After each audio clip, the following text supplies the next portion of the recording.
Some of you don't know who I am. Oh, there you are, friend. Yay! I am so excited because one, I just think you're like a wealth of information. You are the jackass of all trades, and I freaking love it. And I love your show. And I wish I could stay up that late consistently because sometimes I wake up at like 3 a.m. and I'm like, okay, all right, I could hear a little bit more, then I fall asleep again. Joe, why don't you introduce yourself? Give everybody your details. What's up, Molly? So glad to be here with you. Hopefully everybody can hear me all right. Yes, Average Joe Patriot. I've been doing streaming for about 5 years now. I used to do a show a while back with my brother, but I've been doing my own separate show for a little over a year and a half now. And I am a news geek, a straight up news geek. I absolutely follow the news cycles every day. I had this switch that just flipped on me where in 2017, 2018, before that, I never cared about politics at all. I didn't even care about anything other than just work, work, work. And I had this switch that flipped and realized that there's so much lies and so much things happening out there that how do I let other people know what I'm seeing every day? And once that switch has flipped, I've been full bore, just keep going. I can't stop. Yeah, your show is so amazing. It's like you collect all this information from here, there, the other, whatever. But like, really, if you just watch your show, then you kind of know what's going on in the world. Well, that's the other thing. Watch Average Joe Patriot. He'll tell it all to you.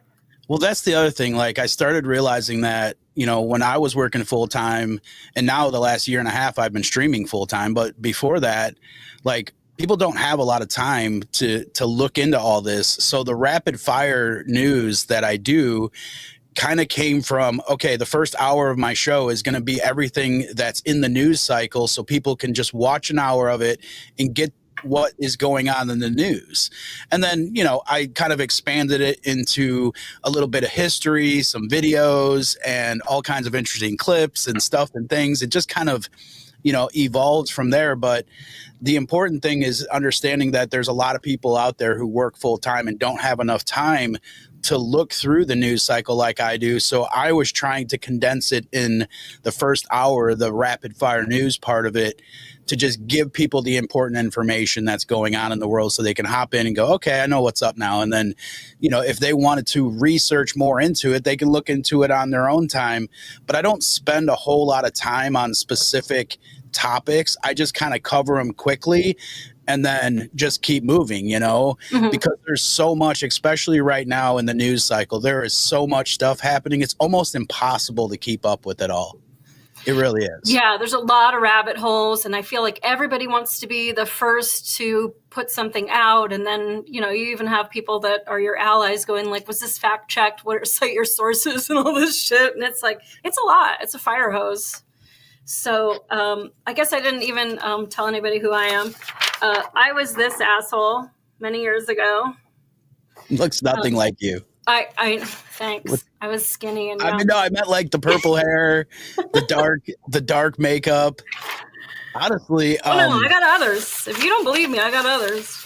I was a full-blown female impersonating female impersonators. And then somehow I got dared to apply for a job and they hired me. So I was an LAPD cop for many years. I made detective. I worked theft and autos and major assault crimes and robbery and burglary. So today we're going to be talking. People. Huh? It's like two different people. All these people are still inside me. I left there and now I'm a firefighter in the Midwest. Having a good time sometimes. It's awesome. But tonight I wanted to talk about like the grifter generation, and not just like the endless tip jars that are everywhere, but like all these like online crowdfunding and like all the scammers. I got some fun scams that I printed out for us today. And if we get to it, I was a total Karen with one of these sites and I invited him on. So I'm going to keep checking the StreamYard to see if he wants to come on and talk to us about how his site runs, because I have some questions. And I might have to just read my little Karen letter. But we've taken back the Karen name. I have 2 Karens who are my mods. So we've taken back the Karen name. We don't call them Karens anymore. We call them Heidi's, because it seems like there's a lot of Heidi's that are Karens now. Okay. So we're taking it back and switching it. I know I got Liberty Bells, who's Karen, and a Karen Allen. That's one of my mods as well. So we're like, well, we can't call them Karens anymore, because I got 2 great Karens in my chats always. So Heidi just seems like the new name for Karen. Okay, I don't know any Heidi's. We can go full Heidi. Sure. Either do I. I'll make a mental note. We'll go full Heidi. But the Grifter generation, man, I mean, we were kind of chit-chatting, before the show. If you go back to like when we grew up, how much of a difference it is, the old, there you go, GoFundMe in 1989. I remember doing yard work, cutting grass, planting flowers for my neighbors, whatever I could do to make money. And now it's, what can I do to get an emotional response from people to get them to donate to me? Yeah. And like just earning is gone. And I mean, my first job, it was $4.35 an hour, and I didn't have a tip jar glued to my ass. Oh, I have to say, like, I know you're kind of classy, but I tend to swear a little bit. And I usually, like lately, I've had a swear jar. Classy. I got an FAFO shirt on. It's only F. I used to have a shirt that said, like, in sparkles, "Fuck you, you fucking fuck," and people would be like, "Oh, look, it's all sparkly." And then, like, as they're reading it, they're like, "Oh my God, she's a heathen." I'm taking the swear jar down for the night because we're going to be talking about people being victimized, which is my one thing in this world that I fight for. And hopefully we'll be talking about my best friend, Monica, and her struggle through cancer and the whole online charity thing. And then I'm really going to start cursing. So there will be no swear jar tonight. It's all free swearing. I'm very excited to take the restraining bolt off my face. I love it. Sometimes you got to, man. I mean, listen, I understand that, like some people watch my show the next day and maybe have it playing in the background at their house or whatever. Like if you got kids and stuff, like I get it. But let's be honest. If I have a show called Fuck Around or Find Out Friday, you're probably not going to want to be playing that. Yeah. To your kids and in your house with the family listening. Right. So you just got to kind of choose wisely, I guess is what I'm trying to say. Yeah, I mean, the world just isn't, we can't safeguard everybody from everything. I was looking at some horrific thing on Instagram today of some parade where a girl is like eating kibble out of some like costume animal's butt. And I'm just like, this is just on the street. Like, what's going on? I'm not that disgusting. I just have a potty mouth. That's all. So I have to check in case this guest comes up. We'll see, but probably not. And I think, Joe, that just sort of happens to me. And I don't know if like I'm more manly than most of the men on earth, but my real estate agent doesn't even want to talk to me anymore. And I think that's just because nobody can win. It's just their lot in life. Well, let's be honest. I mean, the masculinity is no longer there. I mean, not me. Yes, me 100%. I mean, I'm never going to change who I am. That's for dang sure. But there has been a whole generation of what's the word? Emasculated. Demasculated. Thank you. Emasculated. Yes. And so that's part of like the destruction of the family unit on top of it, right? It's like a whole playbook. Let's just put it to you that way. Yeah. I mean, we could go on and on about how feminism has ruined it for both sexes, but it has. It's very hard in this world to pretend that I'm the delicate flower when you're making me change the tire in my high heels while I go to work and then pay for you to pretend to be a drummer at 40 years old. So, right. Exactly. And that's the other thing I love about you too, Molly, is like, first off, you know, like you said, you were a little bit out there. You were a little bit of punk, which, don't get me wrong. I mean, I love punk music as well. Um, you know, and I used to have, you know, the long hair and the whole nine yards as well. But then you decided to be a cop, which, I mean, first and foremost, being a cop in these times is not easy when people are trying to defund them. And now you're a firefighter. Like, you took that whole to a whole different level. Like, you went away from the total feminism bullshit and said a woman can do anything. And I love that about you. But I think so. There's different kinds of punk, and we're seeing a lot of that online right now because you've got some conservative punks that are coming out and going, "This is totally bullshit. We weren't supposed to be like slurping the goo, people." And then you have people going like, "Oh my God, he's anti-vax and he's like pro-Trump. That's not punk." Like, dude, Trump is the most punk president we've ever had. And for me, I was more of a straight edge punk rock. So I wasn't, you know, throwing beer bottles at 15. I was trying to save the world and working at soup kitchens and trying to just do everything I could to be a part of, you know, society and make the world a better place, and doing fanzines and this kind of stuff. So I think that really does translate to being a cop, because being a cop is all about people. And I was a good cop. I got commendation ribbons for all the commendations that I had. I never had a sustained complaint or a bad use of force. Like, I wasn't out there to, you know, get crazy. And I worked hardcore gangs. I was undercover a year. Like, I respected everyone and they respected me. And it was a good time. It was the best job I ever had. Now this job, like, it's all about tools and science and math, and it's a lot different. That's a big difference.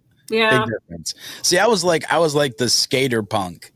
Like, I skateboarded, so I was into, you know, skateboarding and all, you know, all the punk rock back then. So I was kind of, you know, just skate or die kind of punk. You know, that's not like the full, like you said, throwing bottles and causing chaos and all. I wasn't into all that either, you know? Yeah. Okay, so let's see. Where should we start with this whole? I guess like the biggest story this week has been. I'm probably going to have to wear my glasses for most of this because I've got to read a lot. Grandma needs her glasses. This Carmelo guy, Carmelo Anthony, who stabbed that kid to death. Well, they're both kids, I guess. Stabbed him. And now there's all these, this is from Give, Send, Go. And I just looked up his name, and there's all these funds for him, including like funds in the UK that want to collect £100,000 to donate to him, I guess, in the UK, and Canadian ones. But the main one in America already has $328,000 donated to it so far. And that's just wild to me. Like, nobody like, instead of things going to court and figuring it out, like, everybody just goes to these Give, Send, Goes, and like, that's your vote. Like, I'm taking to social media, especially like the Luigi Mangione case. Do you want to give a little play-by-play on that one? And then I'll tell you how much was donated so far as of today. Well, first, the first one that you were talking about, just think about if the roles were reversed.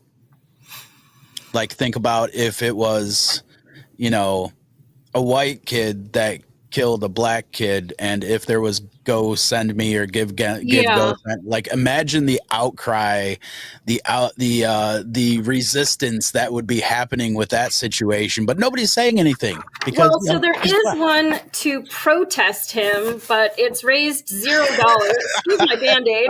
It's raised $0 so far.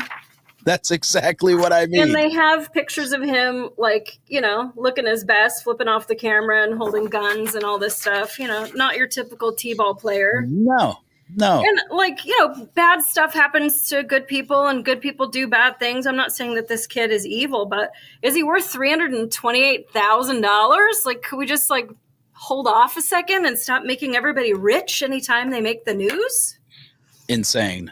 Absolutely insane. And this Luigi Mangione thing is another insane situation as well. Like, I guess, I guess it just goes to show how close we were to a socialist country. I think if you think about Yeah. it, it's kind of crazy. And now, I mean, there's been so much money raised that this Mangione is actually asking the courts to block Pam Bondi from seeking the death penalty, because I'm sure the guy's sitting there going, hey, there's a lot of money out there waiting for me if I can get out of here. Yeah, that's the Please truth. don't give me the death penalty because I would Well, like to reap the reward. yeah, and so Unbelievable, though. I guess I have a different perspective because I did prosecute cases and stuff. And so the law is you have sentencing guidelines. If you do this, this is what you can be sentenced to. What I saw working for the Los Angeles Police Department for many years and prosecuting a lot of felony cases, there's what you did, there's what gets reported, there's what I can charge, there's what gets filed, there's what you plead to, and then there's what you're sentenced. And it's like I had one kid who got over $60,000 breaking into people's cars using their credit cards at Target. And he did 17 days in custody and he was released. And the next day he was arrested by the city of Santa Monica for breaking into a car. So I went and I talked to him and I was like, bro, what are you doing? He's like, you ever get food poisoning before? Like, or he said, you like pizza? It gave me food poisoning once, but it doesn't mean I'm going to quit eating it. It's like, oh shit. Wow. But yeah. So the sentencing guidelines for doing what Luigi Mangione is being accused of doing is death penalty case. That doesn't mean that she has to go after that as a sentencing guideline, but this is a pretty big case. Now, however you feel about it, I just want to appeal to the left and his supporters right now, because on his Give, Send, Go, this I printed out today. So far, he has raised first I'll learn my left from my right. That'll really help. $842,000 so far. But here's what I want to say. Who set up this Give, Send, Go? Just some schmoes. It's not him. It's not his family. So they were like doing these like updates on it, saying, dear Luigi Mangione, you're going through a lot right now, but we wanted to let you know we set up a legal defense fund for you, and we've received over $30,000 and counting to put towards your defense. Or if you don't want the funds, so these $30,000 that have been donated, if you don't want the funds or you don't message me back and we can't take a selfie together, then it'll be towards the defense of other political prisoners and defendants facing politicized charges. Now, I just want to say for 1 second, let's say you like Luigi Mangione's work. What if they donated that money to J6ers? Because they're political prisoners. You have no idea where this money is going. And the fact that you've donated, now this was only as of December, they had only had $30,000. But they have multiple other updates that say, Luigi, we haven't gotten a hold of you. Do you want this money or not? What's going to happen? Come on, don't you want this money? And then finally, somebody from some law firm that he's loosely connected to says, we'll take the money. And they're like, great, now we're connected. It's almost like fanaticism, like fandom, like, oh my God, Justin Bieber went to prison. We've got to put money on his books. Like, they're kind of fangirling a fucking murderer. It's like, I know. It's really dark. It is. And the other thing is Mangione's legal team is basically arguing that the attorney general violated the client's right to due process and compromised the grand jury process by allegedly planning to kill Mangione as a political stunt. That's their defense. Think about that. I mean, I've seen some wild defenses, but their job. Let me just back up. As a police officer, I can say, if I was arrested for something I did, I'm just going to take the free public defender. There is no point blowing, your dad's retirement money or, give, send, go and like grifting for a bunch of money. If you did it, you did it. So save everybody a lot of money. If you didn't do it, yeah, you might need some good attorneys. But that's all to be worked out in court. Like we sort of since OJ, and maybe there were other cases before that, but we tried that on the news. We didn't let the evidence speak for itself. And I could tell you, I've testified on court cases before where the prosecutor has come to me and said, we cannot talk about this, that, the other, blah, blah, blah, blah, blah. Yeah, but that's like part of the case. That's the whole reason why that fight started, why he stabbed her and nearly took her thumb off. Yeah, but we're not going to talk about that crime. We are only talking about this crime. Like, yeah, but the jury doesn't get like any information. And then they're like, oh, it was probably a mistake. I mean, they weren't even having a fight and like her thumb just accidentally came off. Like, no, this was like a long string of crimes that we're just not even allowed to talk about. And I feel like that's a huge disservice. And we're seeing that in like the Derek Chauvin trial and stuff. The jury should be allowed to make an informed decision based off the totality of the circumstances and not some like cherry picked thing. Because what I can tell you is prosecutors, at least I'm just speaking for the city of Los Angeles, prosecutors are graded on their efficacy, on their conviction rate.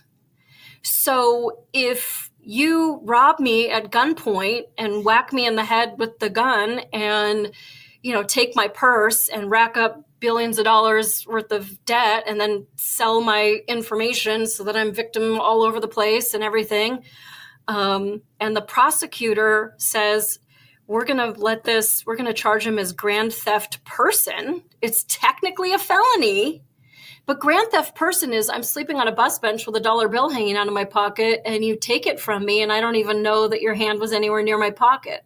It's still technically a felony. And so then that prosecutor gets credit for a felony conviction. And then you have some criminal asshat who's totally violent and victimized this person in ways that they could never make up for monetarily and making them totally afraid to ever go to the bus bench again. And then how does that make them feel? They do 17 days in custody and they break into a car the next day. Like that's just... So I don't know what Pam Bondi will do with this case. I just know there's a big pressure, especially right now that there's so much crime, to just get any conviction because your case log is so large that you don't have time to do your best work on everything. And that's an absolute disservice to everybody. I mean, the judicial system in general is completely out of whack. I mean, we've seen it obviously in multiple ways. We've seen it especially with the Trump administration and how they've used I call them law fags, every law fag to go after Trump and sue him on every single thing he does. We know all about the Soros bought prosecutors as well that have been implemented in many states. And really, they only care about making money. They don't care about anything other than that. And so we need this judicial system to be completely cleaned out. And we need people to go back to the Constitution and the law in the state and follow those laws. Here in Chicago, oh my God, I could tell you so many stories about like they can't even chase people here. Yeah. So, like they're like, oh yeah, well there goes I can't chase them. Too bad. There's just so many stupid laws and just so many things that are not allowing police to do their jobs, and the judicial system only cares about making money, doesn't even care about if they're in jail or out of jail. And there's just so much stuff going on. I really think that that's why it's being highlighted so much with all of these different judges and stuff, is because we don't have an actual ruling class anymore.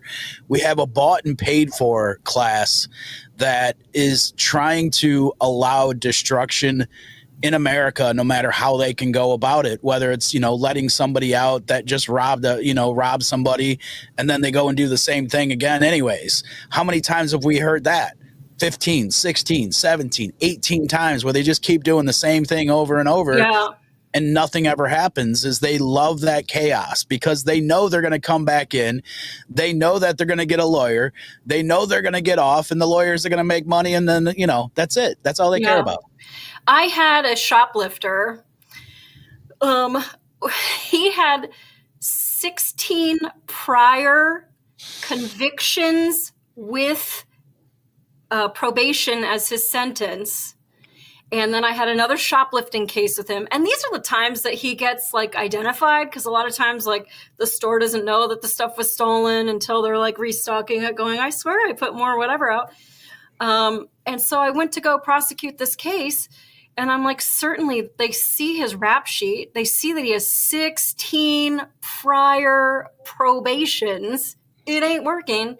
And they give him a 17th probation. Like, what do you think? Like, this is why the city of Los Angeles is going to hell. And then when you go into the CVS to go buy a chapstick, you're like, why is this $5? Because you have to pay for this guy stealing everything all week long. That's why. Yes.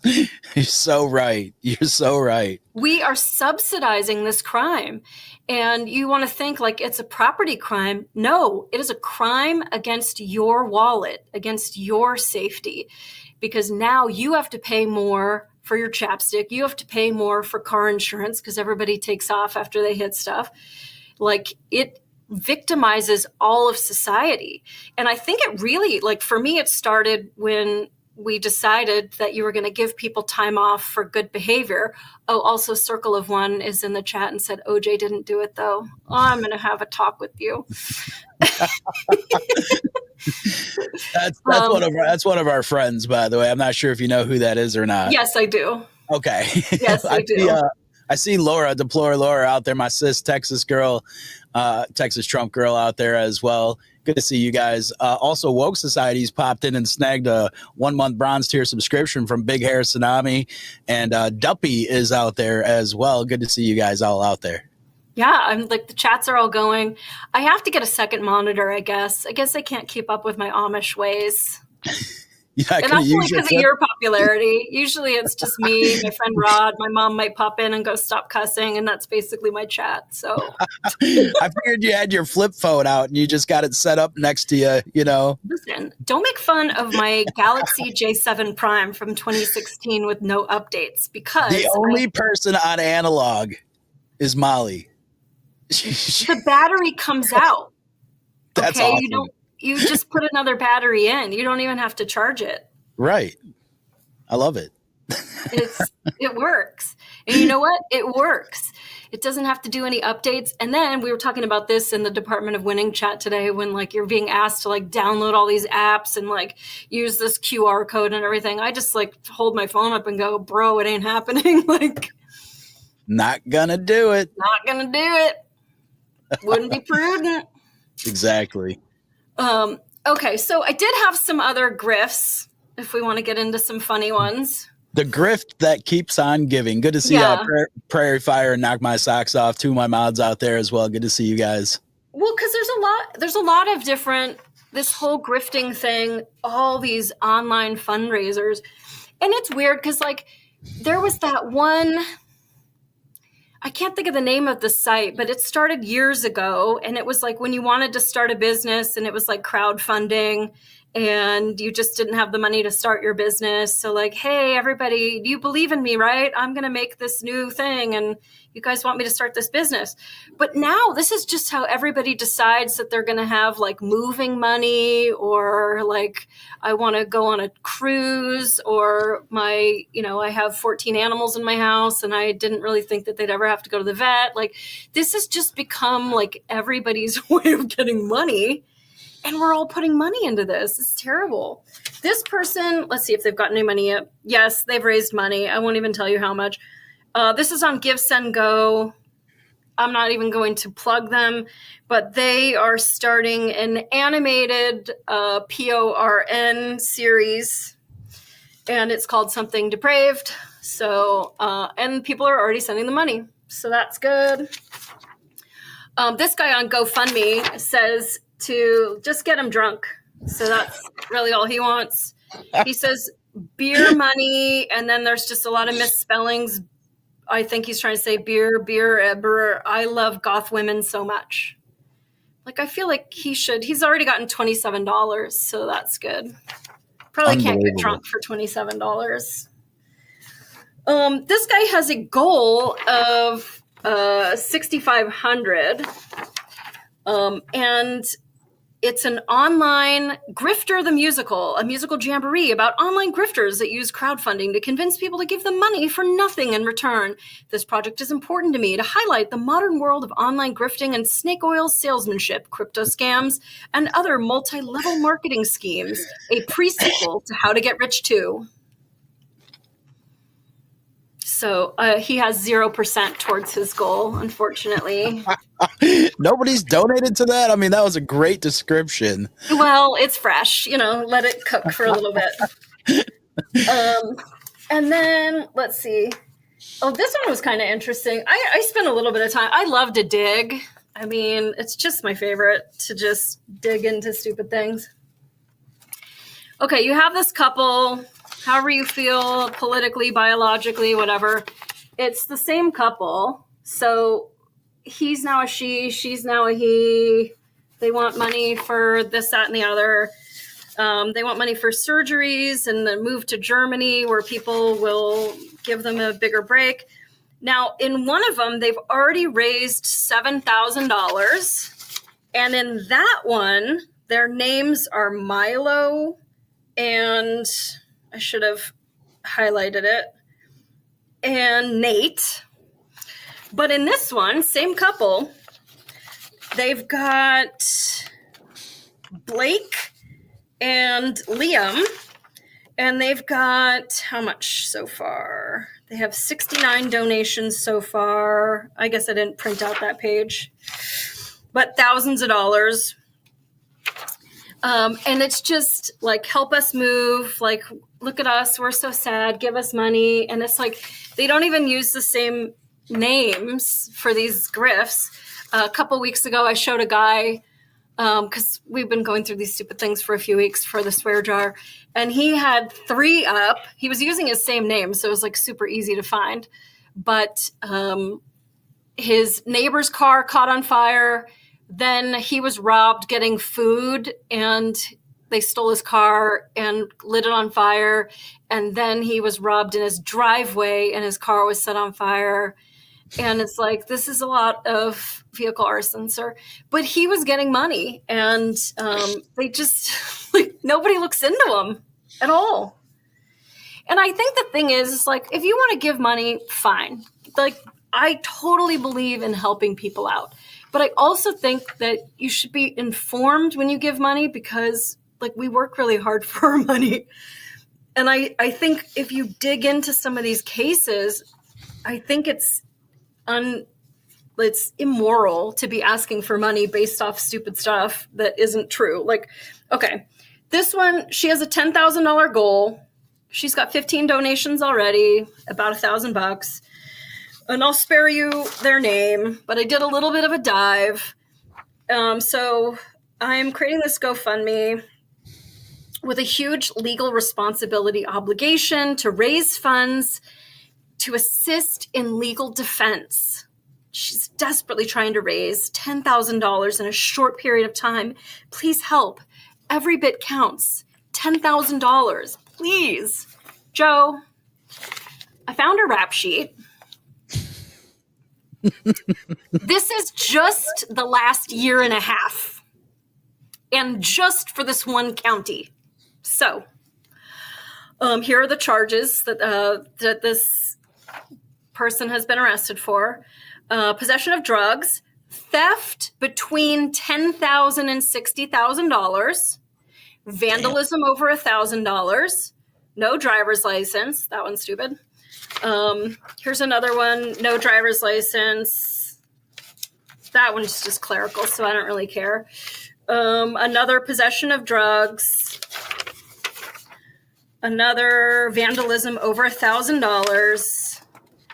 And another theft between $10,000 and $60,000. Damn. And then another theft of $1,000 or less. This is like a nonstop party person, and they want $10,000, like more for like, because you're not even going to have to. This is part of restitution that I hate. These victims, whoever you stole from, you're never going to be paying these people back. So, yeah. But you see this, and it's like, please, I need to raise this money fast because I'm being persecuted.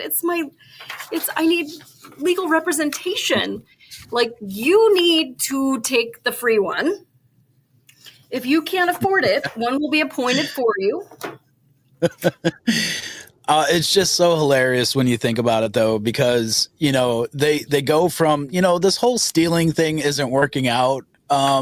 Instead, I'm just going to steal in a different way. I'm going to go legal theft. Right. It really is like crazy. So when you gotta be, listen, they're pretty smart if you think about it. Instead of, actually stealing from people and companies and stuff, they're just going to go online and steal from people and grift that way. I know, but like, I still feel like it's theft because you're misrepresenting. And we were talking about that before the show. The people that have the signs that stand in the middle of the road that say, help me afford my baby's funeral. And you're like, wait, your kid's name is Jerry now? Because at the other off-ramp, you're using the same picture, but his name is Clifford or whatever. Like, there's just a lot. And I hate it because I don't want us to become so like callous, but in a way you kind of have to. Like, I know in California, the average California welfare recipient in 2012 was making $65,000 a year in benefits. Well, an LAPD officer was going to work for $43,000 a year to go to work. Not work, 65, work, 43. And so you hate to be callous to these people that are like knocking on your window, but also like, bro, if you wanted the money, like if you could stand holding the sign, you could stand at the Walmart and say, welcome to Walmart. That's how I feel. Yes. Okay, I got another criminal one. This guy has a $20,000 goal. He already has $2,958 donated so far. And this person is raising funds because they have become another example of a black man shot by the police. Sounds awful. I mean, I was a cop. Like, this is terrible that the police are like running around trying to get you. He was home with his wife. The police arrived without any clear reason for being there. Following an exchange of words, so those words didn't explain why the police were there. They just showed up and they were like, I like clam chowder, do you? And like, they weren't telling you why they were there? That sucks. Following an exchange of unknown words, the police began shooting at him, who, in an attempt to protect himself and his wife, fired back. Now he's in the position of defending his actions. No charges have been brought against him for any action prior to the exchange of gunfire with the police at his house.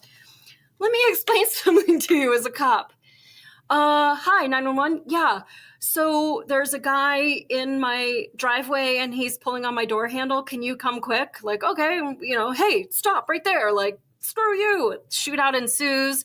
Okay, hey, so you want to prosecute him for trying to get into your car? No, I just wanted you to come and find out. Like, I could give you a million scenarios why the initial crime wasn't prosecuted, but I'm going to tell you what this crime was because I found the news article with this guy. He wasn't very hard to find. Shocker. Anyway, blah, blah, blah. If you can, please help. We know the story in various forms and need to support effective defense in these court proceedings if real change is going to take place in this country. What did I say? If you did it, just take the public defender. But anyway, here's what this case, and I'll save you the whole freaking article, but I read it. So anyway, somebody calls 911, and it's not clear who called 911, if it was just a bystander that saw it and went, oh my stars, or if it was somebody that knew him. But they said, this guy is drunk as a skunk and he's reckless driving. Police, you need to intervene or he's going to kill somebody. So the police show up because they have something called reasonable suspicion that this person may be involved in a crime. And we're allowed to talk to you based off of that. Well, I guess as it goes, he goes all the way to 100 right from the very beginning, and he starts like throwing himself around towards the police and saying, are you going to F with me, motherfuckers? And he storms up to the police. So then one of the cops, there's 3 that are there. So like in my business, 3 cops coming to you in this small town, like that call must have come out pretty bad. So anyway, one of them tries less lethal on him. They shoot him with like a beanbag shotgun. And so then he throws off his jacket at some point and shows them that he also is armed with a gun. And then he goes to cover and shoots at these police. And so then the police shoot back. And so they didn't arrest him for the DWI, OWI, whatever your state calls it, driving under the influence. Probably mostly because I didn't observe you driving. So somebody can say, I saw him behind the wheel and whatever. But also if a shooting takes place, you're going to have a lot of time between him getting medical treatment, and the DUI is like the last thing that they're worried about. So that's entirely possible why they didn't charge him with the DUI. But anyway, the case goes on and on and on. But like, he shot at the cops before they shot at him. And he's saying like, this was in defense of his life.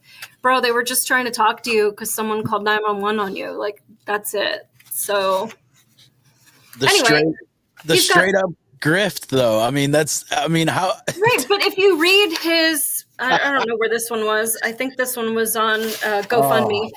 Then it's like he's like the worst. He's like a poor victim. And this is like the police are against Black people. And we need to put an end to this. Like, bro, you shot at the cops. I don't know what to tell you. Like, maybe don't do that next time. Just an idea. Unbelievable. But so there's a few of them. There's the GoFundMe, which is really, I think it's like a lot of fun. I like to look up all the people looking to get like fake nails and stuff on your dime. Then there's Give, Send, Go. That one's harder to find people on. And then there's another one called Fund the First, which we'll get into because I have a beef with them. Super interesting. Real quick, I see Nev's gal is out there. I know you had Nev's on was it last week or the week before? A couple weeks ago, and then she had me on her Meme Wars. Meme Wars, Saturday mornings. Good to see you out there. And Severe Anon jumped over on Pilled. Good to see Severe out there. Hope you guys are all doing well. Also, I'm going to try to raise $50K and I'll fight my beard in the octagon for charity, says Circle of One.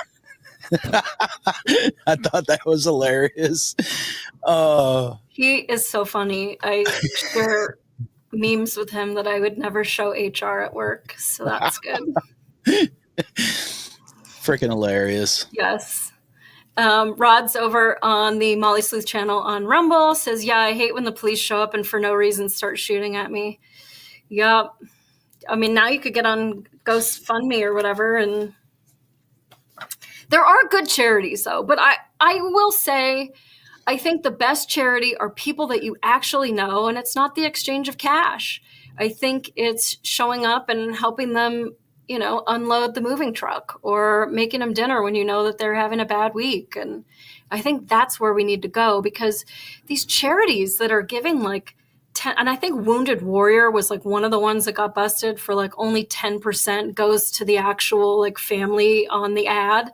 And everything else is just like CEOs and billboards and commercials and stuff. And like, you get this like warm, happy feeling like I've just saved the world with my $100. And like, you just, gave maybe $10 to somebody that probably then has to pay taxes on it, is my guess. And they bought themselves a new boat. Right. Well, the CEO is like, well, we're nonprofit. Yeah, but you can say that your salary is $1 million a year and that's nonprofit. But then, it's another level of grifting that I think is wrong. And I don't know how you combat it. Like I jokingly started this swear jar and I give to stupid charities as a punishment for swearing. But otherwise, I'm not really a charity kind of like I would rather give it to you directly or do something for somebody real, like somebody that's I know and need something. Yeah, exactly. You could donate. Oh, I hate when you can donate $1 and put some rap sheet info in the comments. Oh shit, that would be diabolical. Hilarious. I'll be right back. Okay, 2 minutes. okay. Yeah, I'm gonna do my Heidi rant since you don't care. Yes, go for it. Okay. I guess I'll take him out of the thing for right now. Okay. You ready for a rant? Okay, here's the reality. My best friend from LAPD, Monica, she had cancer. It was awful. Between the chemotherapy and the surgeries and all this stuff, it was just a very long, hard battle for her. And the thing that sucks is like she was so healthy. Like she really took care of herself. She wasn't doing anything crazy. You know, when you talk about people who don't deserve bad things happening to them, like Monica's it. I mean, she moved here from Germany in the 90s. And there's Monica. And she was just such a badass. She was a good, solid person. And I say was because she's no longer with us. She passed a few years back. Here's us going on a road trip in Texas. And Monica wanted to be a police officer. She paid thousands of dollars to immigrate to California. And she worked at another police agency before she came over to LAPD. And then here's us. We got into so many fights. We were in Vegas this weekend. Like, I have some really good stories from getting into fights with her. But anyway, she had good health insurance, but like cancer just blows and sucks at the same time. And so I suggested to her, why don't you start, some kind of a GoFundMe or whatever. And at that time, it was like the 2020 thing. And GoFundMe said, screw all law enforcement. We're not letting any cops get any money on our channel. This was during the summer of love and fire. And so she went on to a site called Fund the First and put up a page. She put up this page here on Fund the First to get money donated to her. Then this was so above board. This was strictly for her medical stuff. And there was a lot of stuff that she went without because she couldn't afford it. But this money was only for the insane medical expenses that her insurance was not paying. And I helped her write this is where I'm going to start crying probably. I helped her write her message for the fundraiser. One, because I just felt like it wasn't that personal when she wrote it. She was a very stern German woman, and she didn't have my slapstick loser sense of humor. And so I just wanted to make it a little bit more personal. And so anyway, here's her thing. Oof. Hi, I'm Monica, a retired LAPD officer, aka Monica Redder, serial number 39888. I need help, and I hope that by you being guided to this campaign, that you're looking to help someone deserving. I can't do anymore. Anyway, people were really great to her. She got 74. Well, I really need to learn my left from my right. She got a lot of money from people that really wanted to help her. And Monica died a few years ago, right after her birthday. And it was really sad. She didn't have any family here. I was her family. And she had some like old neighbors that drove her to the hospital to go into hospice for the very last time. And it was a whole thing, and the chemo really killed her, and it peeled off all the skin off her hands and her feet and gave her a heart problem. And like, it was just awful. And when she didn't want to do the chemo anymore, Kaiser, who was her big time health insurance, said, if you don't keep taking the Kool-Aid, we called it, then we're going to hospitalize you for mental illness because you're not willing to help yourself. And she's like, your medication's like not working, dude. It's been 12 years. And actually, Monica said that if she would have applied for it, I'm going to add you back in. I see you, Joe. Monica said if she would have applied for it, she would have won the world record for chemotherapy treatments, for the number of chemo treatments. But she said, who wants to win that record? It's like the worst thing ever. So at any rate, when Monica died, I had stuff. Her family lives in Germany. They never got back to me ever, ever, ever. I filled out a bunch of stuff trying to get her death certificate, trying to get LAPD to, this is years ago when she died, give me a translator so that I can call over there. I sent the messages through Facebook. I put comments on their Facebook, like, please, like, her family doesn't know, and she owns a house and she's got money and her family should get that. And so I called her police agency. She had moved to Texas. In fact, this is so sad. All of her shit was stolen by her neighbors across the street. And when her house was for sale, like the only memories that I have besides like my pictures with Monica are pictures of like her house with all of Monica's stuff still in it. And like she's got stuff that I helped her put up and stuff I helped her move. They're selling this house with a picture of Monica's dead brother on the wall. That's good. And pictures of Monica's dogs and everything. So after she passed, they robbed her house? No, so they had her sign. This is such a long, fucked up story, but the neighbors across the street were very old. He used to be the mayor of their tiny town, and they had her sign, at least this is what they're telling me, some kind of notary while she was in hospice that overrode all of the other plans that I had that she had notarized before, that they would get all of her stuff, her house, everything in it, her car, her tools, her guns, everything, just because they drove her to the hospital. Like, so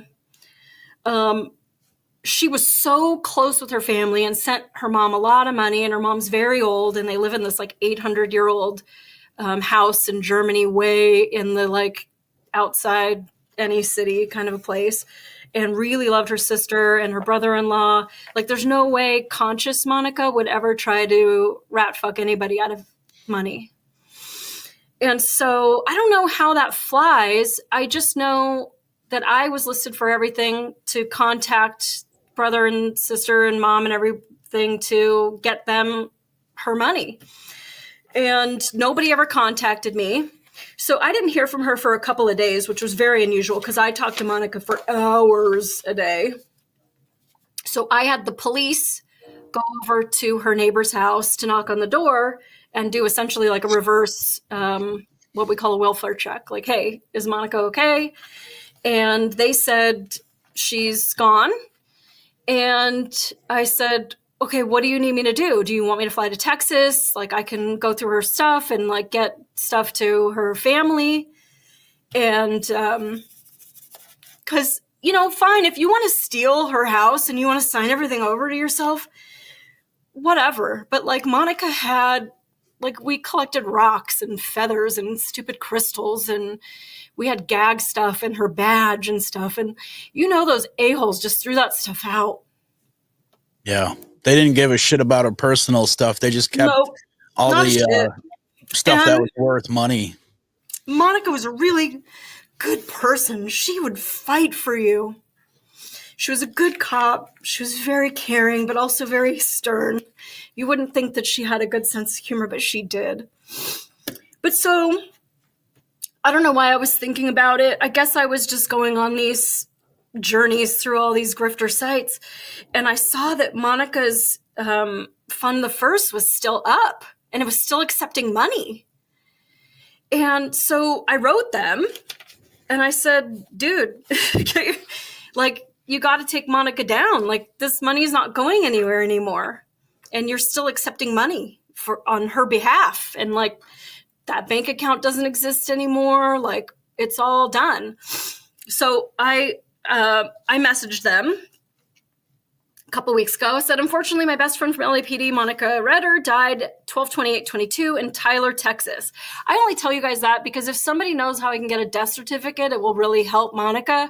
I don't know exactly. I know she died in hospice, but I don't know if it was in the Tyler, Texas area. I said, I can't believe it's been that long. Her fundraiser, though, is still collecting money that the family will never have access to. And then I give Fund the First their own link. I'm not sure what you'll need, but her estranged family is still in Germany. They only speak German. Here's all of their information, their email addresses, their phone numbers, their Facebooks, and everything. I sent them the Blue Line, which is the LAPD magazine, like her obituary and that, and some pictures of her. This is her when she came to visit me in Michigan, looking all cute. And I said, Monica was very deserving of help, but it's time for others in need to get the focus. Please let me know if you need anything else. And then they wrote me back. We are very sorry for your loss. Please have the legal next of kind contact is directly. Like, wow, you really put a lot of thought into that. So then I messaged him back and said, I don't speak German. That's why I gave you her family's contact info. You can write Monica yourself and see. She cannot reply. You probably have her email as her email address, and her old cell phone number was this. Her last address was this, which sold after probate couldn't locate her family in May 23.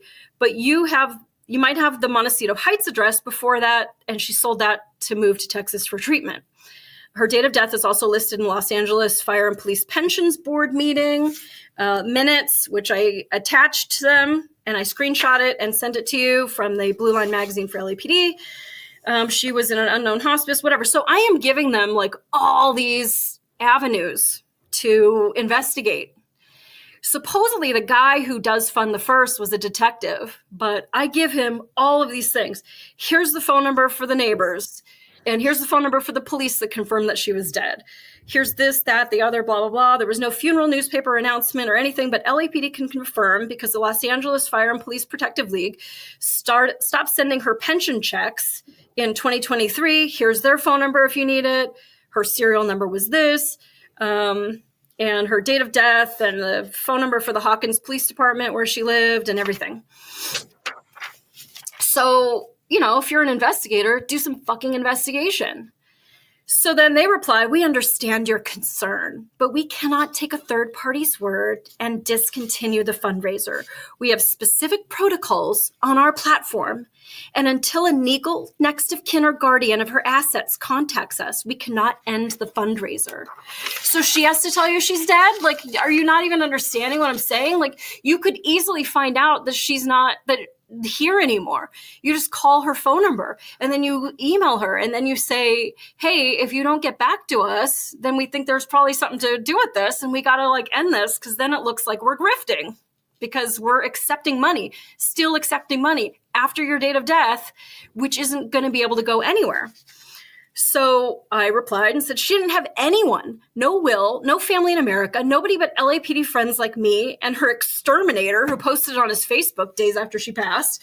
And so I screenshot the exterminator saying, you know, that Monica was fantastic. We'd like to express our deepest condolences to the family of Monica Reinhardt. She was not only a customer, but a true friend, loving sharing her stories, being a retired police officer, and really loved our community of Hawkins. Rest in peace, my friend. And I know it was wonderful hearing the Lord say, well done. Anyway, I said, I tried to get the death certificate. And please send me Fund the First official statement regarding how to pull Monica's ghost off your website. Because make fundraising great again sure doesn't conform to stealing dead valor to pocket their donations. My podcast is only a few thousand American patriots, but I do guest host on shows with members of, and I dimed out everybody I've ever met in my life. And once we dive into this and ask how many other dead patriots you're stealing from, maybe we can get some help for Monica and other helpless faces and names you're profiting off of. Let me know if you'd like a representative to address your loophole on our live broadcast and to answer some questions about where the money went that has been donated on Monica's old page since she died. And maybe you can convince the people why you deserve her donations to infinity. We live stream on X, Rumble, Pilled, and YouTube Friday nights, 5 p.m. Pacific time, 8 p.m. Eastern. So I did invite him on this thing. Now, here's what I get in return. And this is from the founder and CEO, allegedly. Please call me. These types of accusatory and defamatory allegations will not be tolerated. So then I get more Heidi on his ass. And I say, interesting. You could do the right thing for Monica and make any attempt to validate she's still somewhere on this earth for these donations you're still accepting on her behalf. But instead, you choose to threaten me for wanting to talk about my dead best friend. Monica was a hero with a heart of gold. She'd be disgusted with you and still treat you fairly and see how she could help. Turn this around. I'm big enough to accept that this was all a mistake, that maybe you fixed with a new policy to prioritize your donors' money to current heroes in need. Come on the show. Explain the donation process for families, partners, and departments.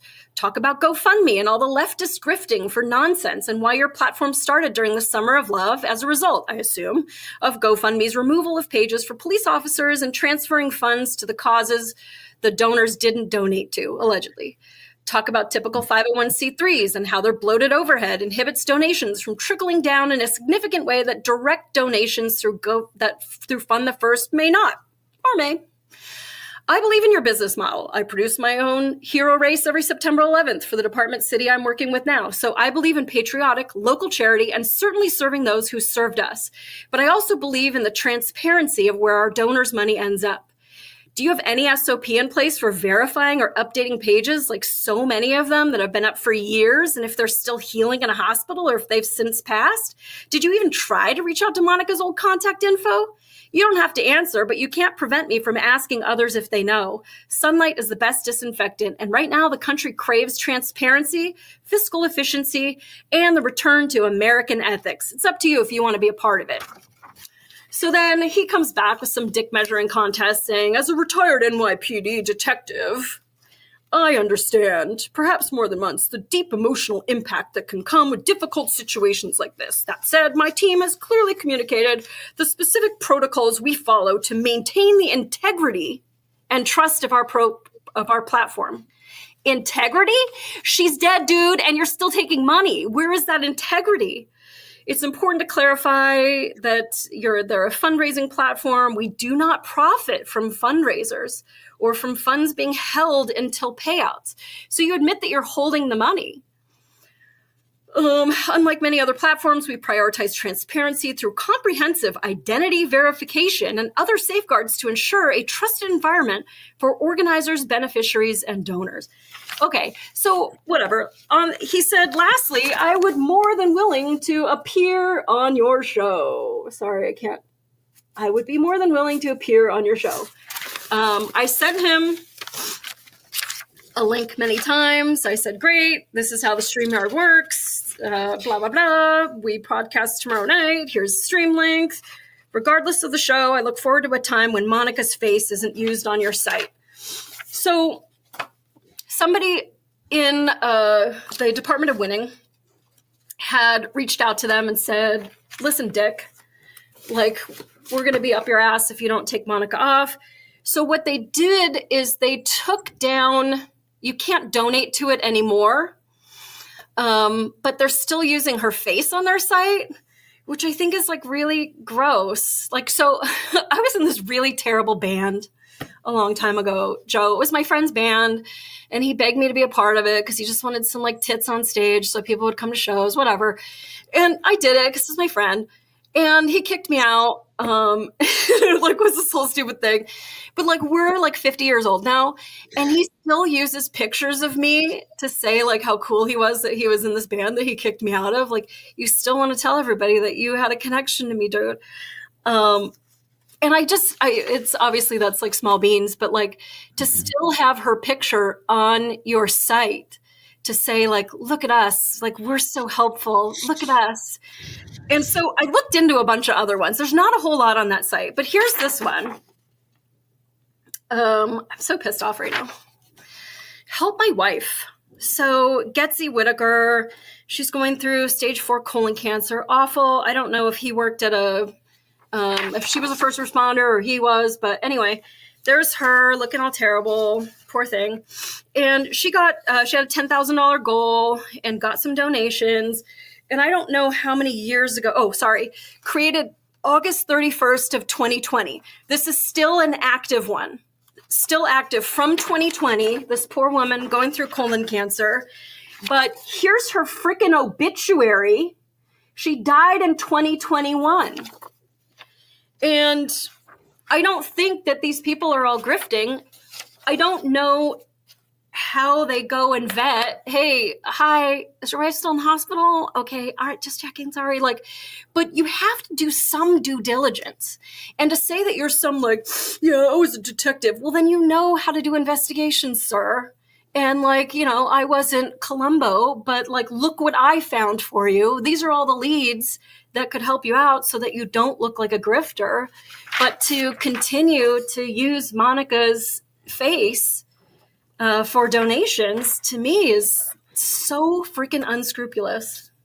It's the emotional side of things that they're using. And they realize that if they can use somebody who's in a police uniform, and there's other police out there that see that's going to create an emotional response. And then it's going to get you to start looking, well, who else can I help? You know what I mean? Yeah. So even though they've stopped allowing the donations, they want to use that emotional aspect to bring you into the site to look to see what else is out there that you could possibly help. They're kind of a smaller site. So it's okay, well, we don't have that. We didn't write that many songs, but let's just put a couple on the B side so it looks like we've done more. And that's kind of the feeling I get from it. But I don't know. It's just, I really believe in charity. And what a disservice it is that this money is going straight to the charity. It's not going to this person that died of cancer years ago. And so you're getting this heartwarming feeling people have limited funds. And so if I want to donate my money to somebody, don't you want it to go to the thing that you think it's going to? And I mean, that's what, at least that one guy who's asking for beer money for goth girls, he's probably being honest. He's probably the most honest on there, which is sad. But God bless you first and foremost, Molly, because it's people like you that we need more of in this world, that are first and foremost, that look out for people just in general, but especially when they're going through a traumatic situation, right? You were there big time. And then on top of it, unfortunately she's passed away, but you're still looking out for her. And I guarantee you, as an angel looking down over you, she sees it. She knows what you're trying to do. Well, part of it's selfish because she would have done that for anybody.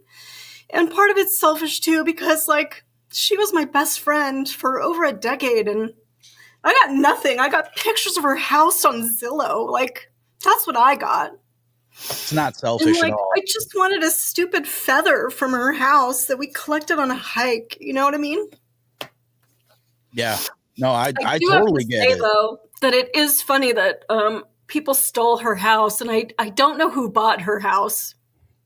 And I'm almost afraid to even say this, but she had a hidden wall with a lot of guns in it. And I just wonder, what happens the day that somebody accidentally pops that baby open? Oh boy, what do we got here? Yeah, and I would have told you about it had you called me, but you guys were just freaking grifters and stole her shit. So and that's the problem with this in general, right, Molly, is the fact that there is so many good freaking people out there that really truly deserve it. And then there's people out there who are completely grifting, and it ruins it for the people that are actually in need, right? Yeah. Because someone's going to look at this situation and go, well, this lady passed away years ago. This is ridiculous. And they'll just click off of it and not bother with it. And that just ruins a lot of things, but it ruins the future of people who truly do need help. Yeah, I mean, it took me 20 seconds to find this poor woman's obituary. Mm-hmm. You don't have you hired a bunch of ex-cops who don't know how to do a Google search. How is that business model working for you? I mean, GoFundMe is an absolute shit show, but I mean, at least you kind of know what you're getting, and there's no auspices of like, we're better than the average bear. I do want to say though, because it took me this long to freaking type. These are the firefighters in Michigan that have cancer and got money in the last year from this guy, Joe Warren. He does this walk for the red, and I walk with my coworkers that have cancer right now. And like that money actually goes to families. There are good charities out there. I'm not saying that everybody's a grifter. This guy, Joe Warren, puts so much time and energy, and he doesn't take anything out of it. And to watch these firefighters walk, and we're all in our turnouts and getting blisters, walking, holding flags and stuff, and, you know, trying to support each other, because it is a tricky business to be in if you don't want cancer. Yeah. Especially the old timers, because a lot of things have changed and there's a lot more safeguards for us now. But some of these old guys that used to keep their helmets as dirty as possible because it was like a badge of honor, but like then you put that on the front seat of your car, and then that's where you put your sandwich, and like now you have cancer. So, but yeah, I mean, this is like 10-point font, and these are all just, I know two of the guys on this list because they work here at my fire station, and there are good charities. I'm not saying that they're all grifters, but I just don't know how you really like vet them if you don't personally know them or personally know people that have benefited from them. And then you think about, I mean, not to go back, you know, about your friend, but about the insurance, when you're talking about the insurance company, like that right there. Oh, that got my blood boiling, man, because the recent interview with Tucker Carlson that he had that Patrick Soon-Shiong on, who talked about chemotherapy. I don't know if you watched that or not. Yeah. But holy shit, like when you start to really think about what the insurance company was doing there and what. Yeah, and didn't that guy say, I don't remember how many percentage, but it only is proven to be helpful in like less than 10% of cases. But then like people like Monica wasn't just doing chemo. She illegally smuggled from Austria a Rife machine to America, because you're not allowed to buy them here because that's quack science. And even Monica got in a bad use of force, not because of her, because of her idiot partner. They were this guy was under arrest. He was napping. And Monica's like, be quiet. I'm going to move the table out of the way so that we both have access to this guy so that he wakes up in handcuffs instead of there being a Donnybrook in this living room. And Monica goes to start scooting the table, and her partner, who's an idiot, I worked with him in gangs, he says, hey, wake up, you're under arrest. Now the fight is on. Monica, both of her knees hyperextended, they bent backwards, and she blew out her ACL or something. I'm not going to pretend to know anything about medical stuff, but the city of Los Angeles said, we will pay for knee replacement surgery, but that's it. And she's like, but I want stem cells. Like, I don't want you cutting my kneecaps off and giving me robot ones that I'm going to have to replace in 10 years. I want to try the stem cells. And they said, nope. And Monica did a lot of overtime, and she went to San Francisco and she got stem cell therapy. She called me like in tears, so happy. She said, I could have cartwheeled all the way back to my hotel. My knees feel amazing. I can't believe this is like this miracle treatment. And that like never went away. That stem cell therapy that they put into those knees was just, and she had been doing all of the injections of the silicone or whatever that they were trying to, fix things. And there was a lot going on inside of her knees. The city of Los Angeles didn't tell her that she had a torn ACL. They were like, walk it off. You'll be fine. Go back to work, go back to work, go back to work. Well, what you have to realize is that everybody's like, and this is part of the grifter generation, Joe, that I just hate. It's that you go to a doctor that your employer is paying for, and they are paying the doctor to tell you to go back to work. That it's not about what you really need or what your diagnosis really is. Can you go back to work? Can you do light duty? Can you work at a desk? Like, oh, you can't get up the stairs there? Well, then we're going to transfer you to another division where they have an elevator.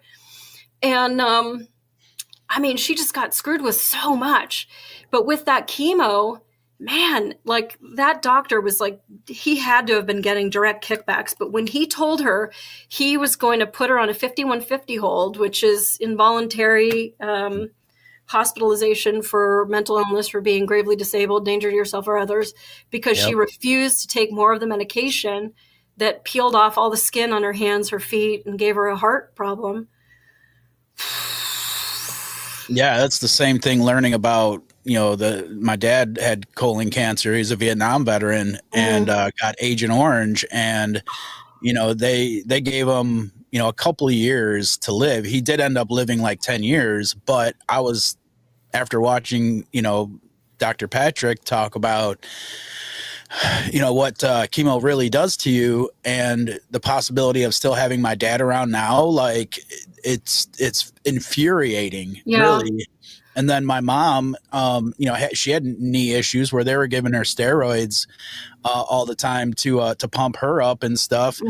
And I remember after she had passed, I went to me and my sisters went to the house and we're like, well, we better get rid of, her old meds and all that stuff because obviously she's passed. And it was like, the big grocery, not the grocery bag, but like the handbags that you would use for like if you go to a grocery store to bring your own bag with, big bag filled. And I remember going to the pharmacy and it took me like 20 minutes to throw all of this stuff, like big pharma, the doctors, and all of this stuff that you think about when you talk about grifting. Oh my gosh. And then you get to the point to where you start bringing up, well, let's talk about COVID and what happened through that. And then you start to get really pissed off. You start to get really frustrated at all of these doctors and stuff. This is why I'm kind of excited in the aspect of going forward, is because of what RFK Jr. I hope is going to be doing to bringing truth to medicine and bringing truth to everything that's really killing us. And what's really going on is because, we have one of the lowest life expectancies in the world in the United States. And there's a reason for that, because they are literally trying to eliminate us. And when you see these stories of these young women, or even the other girl that you brought up as well, she was, how old was that lady with the colon cancer, the young girl? She was young. Young. I mean, it's just, my nephew was my nephew's son, I should say. He died really young as well after my dad passed away from colon cancer. And I know it had to do with meds and stuff as well. And like, it's so sad when you think about it. And then, you tried to do something good for people by, let's create a give, send, go. And so that way the family can get some support and stuff.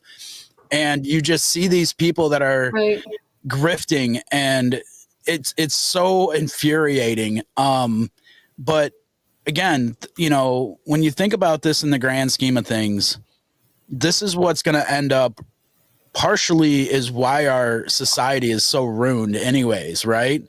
Because you can't get just the good people that actually need it.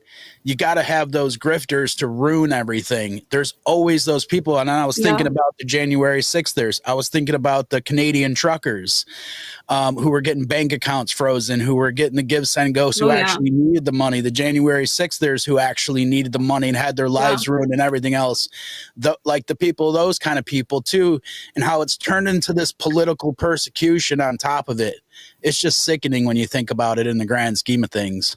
Yeah, it's so many other levels than that, though, because it's all low trust society stuff. And even for like a single guy going to a bar trying to talk to a girl, like there's just this wall up because so many guys are such dicks and I know what they want and blah, blah, blah. It's like, because there's so many bad actors that are unchecked, it affects everything. About how we interact and work and love life and money and everything. This low trust society is really just not good. It's the digital society too, right? Like that's the other part of it. Like talk about talk about when we grew up again, I never had a cell phone. I can't remember how old I was till I finally got a cell phone. I mean, I had a pager for a while, but I had to go to an actual phone and put a quarter in to call them back. But, when we talk about the digital society and how that's really ruined a lot of things as well, I think that's a big part of it also. Yeah. Yeah. It's like, you don't really want to give. I always used to joke when I was on the dating apps that I'll give my phone number to you after I marry you, but I'm not giving you my phone number yet. Who do you think you are? Just give me your number so we can talk. No, because I know what you guys send and I don't want anything to do with it. No. Yeah. It's just, we've had this we're losing trust and faith in one another, and people are getting just so greedy. So long story short, moved out of a perfectly good apartment, but BlackRock had just bought the whole complex and my rent was going to more than double. And I'm like, well, I better get on the front end of this instead of fighting with applications to move to another place. Well, all my neighbors are also sinking rats or rats from a sinking ship. So I moved into this one place that was literally 6 driveways away. And without knowing, I moved into an absolute drug den, Joe. This place was such a shithole. And, you look at it for 5 minutes and you're like, yeah, I guess I can see myself living here. It's smaller and it's more expensive, but fuck it, whatever. I'm not a princess. I can live here. And then I'm in the moving in process, and I got all the neighbors knocking on my door. Hey, you got any trash bags? Could I get some? You got any toilet paper? You got any cash? Hey, so if you're trying to get rid of any of your clothes, do you think maybe I could have some of them? What the hell? And the drug smoke that was constantly going on. And I talked to 8 of my neighbors who were like, yeah, this has been going on for years. This place is a shithole. And I'm like, wait, but the advertisement said it was a smoke-free building and it's nothing but smokers. And actually the guy who lived directly below me was a child molester. He was already, luckily I'm not a child, so I felt okay. But there were 2 little kids living in the building. And so I had to let those moms know that he was on the list. But the drug smoke, so I'm a firefighter. I have inhaled a lot of things on fire. Marijuana smoke chokes me off, can't handle it. It does something to me. People go, but you smell smoke for a living? Well, I don't smell that much smoke for a living, but you can eat walnuts. Why can't you eat peanuts? So shut the fuck up. So anyway, I moved. I had to pay a deposit, pay the first month's rent. And that was during the moving process. I didn't stay there at all because I was like, well, they're working on it. He says that he's working on it. He says he's going to tell everybody to stop smoking drugs 24/7. And this was this guy, David. And actually the name of the name of his apartment management company is Simply Live. And I'm like, dude, that's all I want to do is simply live. And I cannot fucking live in this place. And so he was just such a soulless piece of shit about it. And I'm like, just let me out of my lease. I'm not trying to do anything. Of course, it does look bad that you sent a firefighter to the emergency room. And I'm now on a medication that gave me a heart arrhythmia. But all of that is done. I slept there 13 nights. 13 nights. And I paid 3 months worth. I got a letter from them in the mail somewhere here. I was just giving it the middle finger. That says that because you broke your lease, we're keeping your deposit. Fuck you, dude. I left that place spotless, absolutely spotless. I mean, I stayed there 13 nights. Everything was as clean as it could possibly be. Showroom, absolute perfect, because that's who I am as a person. And for you to keep my deposit punitively, you knew you were running a drug den. You knew it. I talked to 8 people. I got statements from 8 neighbors saying yeah, this has been a problem for a long time. But it's that grifter fucking thing. Just be a man and admit that you lied to me. Based off that lie, I rented and oh, no harm, no foul. Sorry to send you to the fucking ER, but we're not going to pay your medical bill. Okay, fine. But they are keeping my money. And he was like, and we're going to sue you. Listen, Dick. And you know what's funny? That guy's sister is married to a firefighter that used to work here, somebody I'm very close with. I'll leave it at that. And Whoops. But yeah, just unscrupulous. And like, if you look on his, because I was like digging deep, because I'm like, I'm going to sue him. I might still sue him just because it is like $1,000 that he owes me. If you dig into him online, like his whole thing is like, we're a good Christian family and our children go to Christian private school. And look, we just put in a new pool and look, we redid our whole house and like, look at our brand new driveway. And it's like, you're living like high on the hog. And like, I'm literally living out of a storage unit right now, Joe. Like I'm literally homeless without an address right at this moment. Because of a drug den, because you're a liar. And, it's just, it's this low trust society thing where people are just disgusting. These slumlords are protected. That's the problem. And that's a major issue and when I say protected, I mean to a point, but they're protected to the point where they know they can get away with this shit. That's why they do it. And something needs to change. The rent district needs to change big time.